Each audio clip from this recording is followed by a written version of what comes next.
पाकिस्तान बड़े मंझधार में फंस गया, मामला गंभीर, हालात खराब, सऊदी अरब ने भी हाथ खींच लिया। पाकिस्तान के हवाले से जहां पाकिस्तान में रहने वाले परेशान हैं, वहां पाकिस्तान से बाहर रहने वाले पाकिस्तानी और पाकिस्तान से मोहब्बत करने वाले भी फिक्रमंद हैं।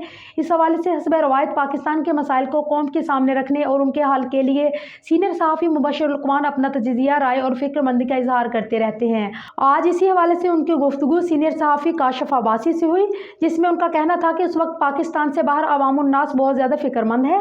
बरतानिया भी महंगाई का शिकार है और 40% तक महंगाई में इजाफा हो गया है।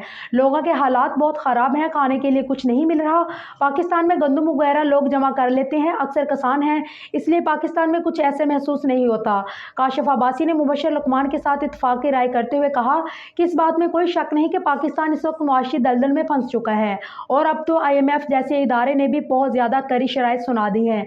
उनका कहना था कि पाकिस्तान में बड़े अरसे से मुआशी सूरत हाल ख़राब होती नज़र आ रही थी।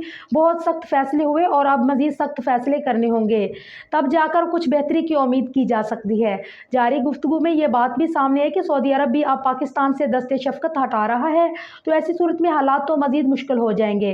काशिफ अब्बासी का कहना था कि मुफ्ता इस्माइल ने टैक्स आयद किया तो वो मरियम नवाज ने ट्वीट की कि वापस ले लिया जाएगा, नए लोग टैक्स में शामिल नहीं किए गए और पुराने लोगों पर टैक्स बढ़ा दिया। हमारे पास LCs खोलने के लिए पैसे नहीं है, मुल्क इंतहाई मुश्किल सूरत हाल से दो चार है। माहिर माशियत डॉक्टर खाकान नजीब मुबशर लुकमान के सवाल का कोई खातर ख्वाह जवाब देने से एतराज़ करते रहे, जिसमें पाकिस्तान के पिछले 5 साल से बेहतर और बदतर वज़ीर ख़जाना का नाम पूछा जाता रहा। खाकान नजीब का कहना है कि इस मुल्क का मुआशी मसला कोई एक बंदा नहीं कर सकता, इसके लिए टीम की ज़रूरत है। उसका ये भी कहना था कि पाकिस्तान को ऐसे मुआशी हालात बेहतर करने के लिए बेहतर फैसले करने होंगे। काशिफ अब्बासी ने एक सवाल का जवाब देते हुए कहा कि वो जो इलेक्शन चाहते थे अब इलेक्शन से फरार चाहते हैं, और जो इलेक्शन से फरार चाहते थे अब वो इलेक्शन चाहते हैं। जो जमहूरियत एक शख्स का नाम नहीं, उसके लिए सबको किरदार अदा करना होगा।